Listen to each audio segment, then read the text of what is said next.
Alright guys, today we're going to go ahead and take a break from the Sinister 6 and Sinister 16, but we're going to stay in my universe and check out my personal favorite Spider-Man villain of all time, the Hobgoblin.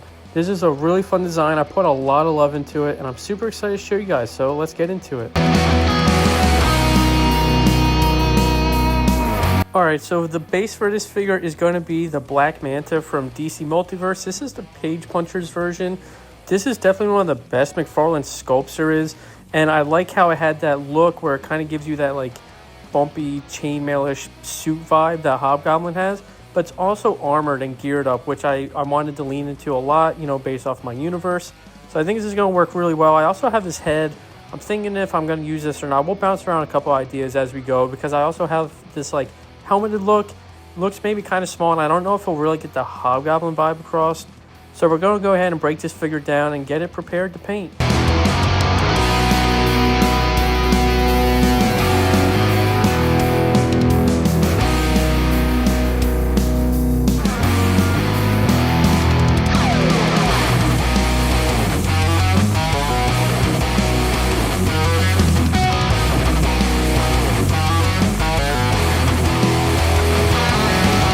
With it all disassembled, I'm going to go ahead and hit all the really shiny parts, the armored parts, with these files. These are Gundam files. I bought a pack of them from Amazon. It has varying grits and it's a huge help when it comes to things like this. I've definitely learned the hard way that if you don't do this, that real shiny rubbery plastic will just not take paint the right way and it'll just drive you crazy. So this is definitely worth doing in the long run.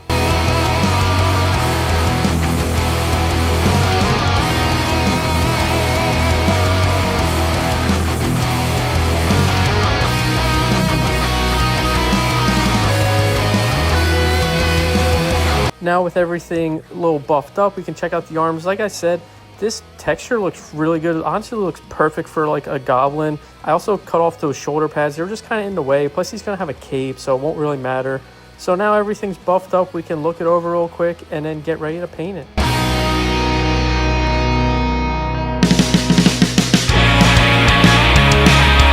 So we take that orange paint I just showed on screen, watered it down a bunch, and put a couple layers on the armored pieces. This is about maybe 1 or 2 layers, really watered down, so it's pretty transparent, but that's okay because we're going to go ahead and do a darker orange on top of this. I just wanted to get an orange underneath. So with this looking how I want it, we're going to go ahead and finish adding the rest of the brighter orange.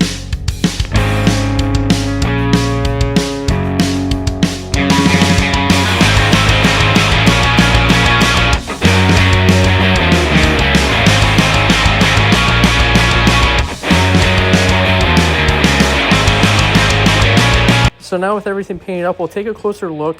I really like how the first coat we did was not a perfect coverage because then we put this transparent paint on top and it just gives us this worn out look. And I really like that. I also took the original orange paint and dry brushed on top just to give more of a worn out feel, as you can see side by side comparison here. I also did it on the chest and you can really notice it here. It makes a huge difference. And I'm really liking how this looks so far. The orange came out perfect, so we'll continue ahead with this.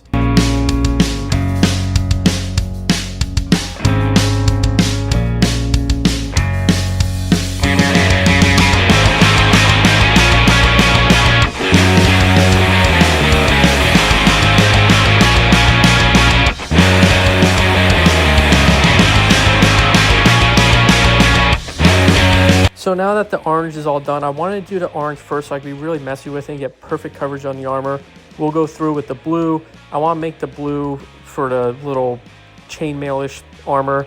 And the first thing I'm going to do is a dark blue like this. And we can clean up a lot of these lines like you see around the armor. This makes a huge difference. And this color is covering really well on the black. So this is a good start. We'll go ahead and add a shiny blue on top of this afterwards. I want to go in with a really dark blue just to clean up the orange lines and get a good base for the blue.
with all the blues done, we'll double back so I can show you that we added a more metallic blue on top of the dark blue base. This just really gives that Hobgoblin vibe on that textured suit, kind of like he looks in the comics. And so with the blue and orange bases done, we'll go ahead and start adding some metallic dry brush on the armor bits as well.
And now as we check in here, everything is looking really good so far. The metallic gray dry brush really adds to the armor bits, and then the really metallic blue is just looking really good. It really differentiates between the textures.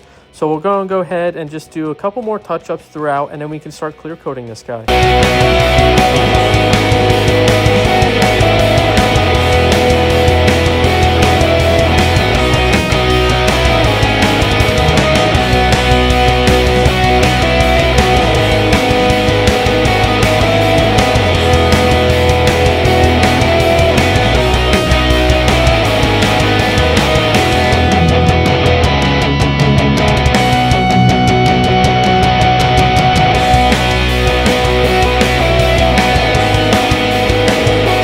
So as you can see, I did a little bit more paint off camera. I just touched up all the black on the chest here, and then I added this little gray piece. Just kind of breaks up the sculpt a little bit. It looks pretty good. I like how it looks. I also did around the neck here, and then I hit everything with a matte clear coat. That's why this is so kind of flat looking right now. But we'll go through and touch up the blues again. But I added some gray details on the leg here as well, just with the different textures. I also put it around the shins.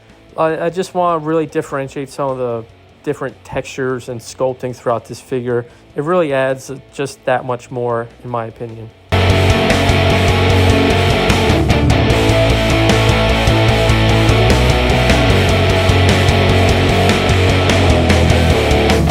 Again, I did the same exact thing on the gauntlet. So now not only are we differentiating textures, but we're adding the continuity throughout the suit so that it looks intentional.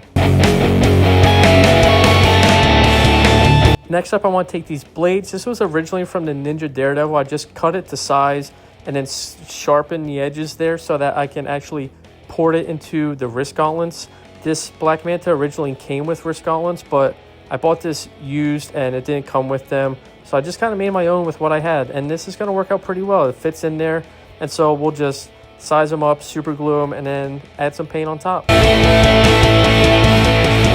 So as we double back again, we added even more details. I added some blue on the chest and on these little like fins here. I also added on the spine of this backpack. I don't know what I'm going to do with this backpack yet. It had the tubes on there originally, and I did cut them off because I think I'm going to put a cape on there. It's just not going to work. And then I also added some more wear and tear to the gauntlet and those blades, and they are fully in there. And as we run through some of the pieces, everything's looking really good. I also put this helmet together. This is from one of the Bat Armor suits, Hellbat suits. I thought this would look really cool. I think it matches the vibe. I painted it all up. It was originally gold, so I added all the orange. I did the same things I did throughout the other armor bits, and I added some black bits and whatnot. But with everything painted up, let's go ahead and assemble the figure, see how it's looking.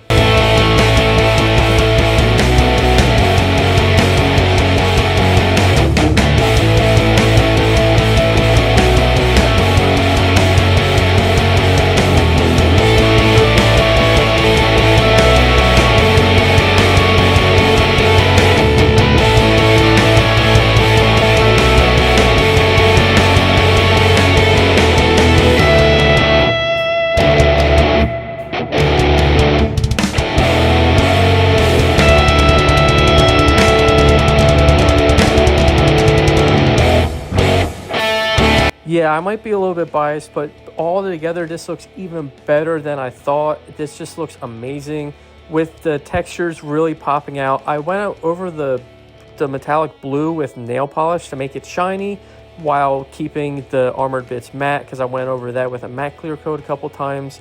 And it just really makes it shimmer, which I really wanted to go for.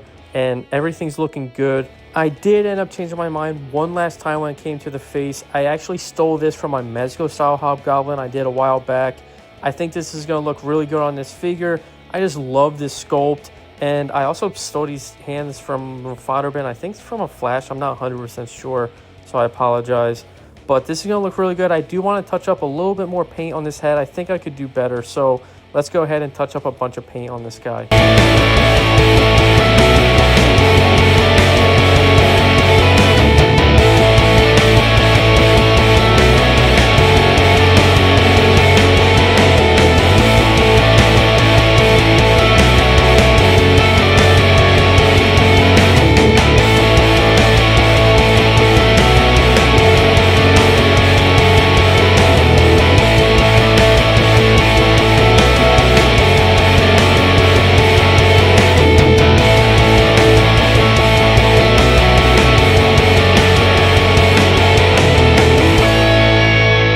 Yeah, this is looking amazing. I really wanted to amplify the horror effect of this face because I just think this sculpt is so good but so terrifying. I really want to lean into like a maniacal Hobgoblin. So I added way more blood and hit it with nail polish so it's shiny. I also put a skin tone on some of the pink parts to show that like the paint that he's using to cover his face is chipping away. I touched up some of the black on that little band there, and I also touched up some of his hair. And then hit this with a matte clear coat. Everything's looking so good. I'm really loving how this came together.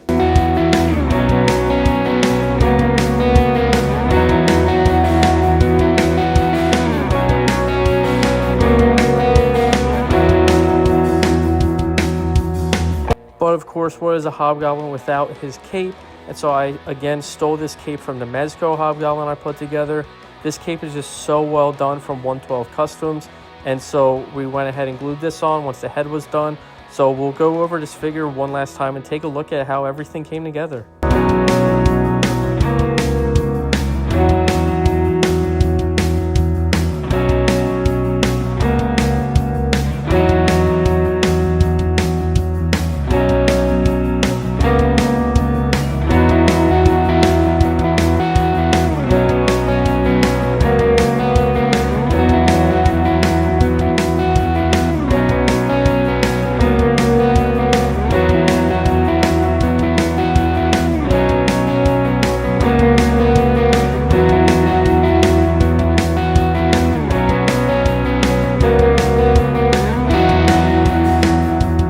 I'm really happy with how this came out. Again, like I said, Hobgoblin is one of my favorite Spidey villains, and so I really love to lean into this like horror, maniacal, armored up, kitted out Hobgoblin. This guy is just going to be a nuisance for our Spider-Man in this universe, and I love that idea.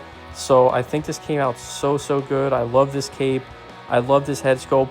Touching up the paint on this head sculpt was really solid, and the figure came together really well. I have to give a huge shout out to Peter's Late Rent on TikTok. Check out his page if you haven't already. He does incredible figure poses and is probably McFarlane's #1 defender. And he actually was the one that inspired me to use this figure because in his video, you'll see it's just so well articulated. And I think this is going to work really well for our Hobgoblin. And I do still have this mask. Maybe every once in a while he goes for a mask look. So I'll keep this around because I think it came out really good.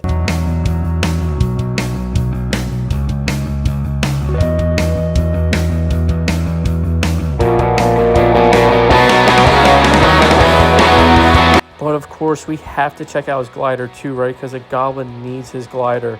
And this, again, I used for my Mezco Goblin originally. This is a Toy Biz glider bomber. I can't remember the exact name, but everyone said in the original video that this was such a large glider, which I think is funny because it was for 4-inch Toy Biz figures originally. But I did a bunch of wear and tear to this figure, repainted a bunch, and just made it a little less animated or more realistic, I guess is the word I could use. And I just love the way this glider works, and so I really wanted to use this one.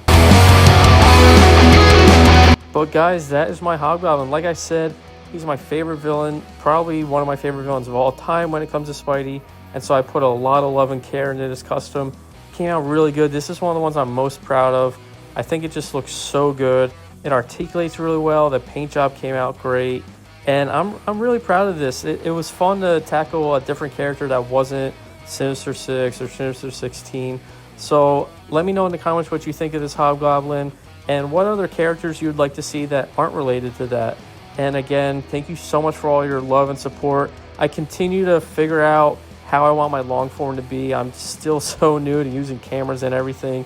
So please be patient with me when it's maybe out of focus or not the best angle. And of course, if you guys could still continue to support me, you guys are amazing. Like, comment, share, subscribe, hit that alert bell so you don't miss any of my uploads. And guys, I'll see you in the next one.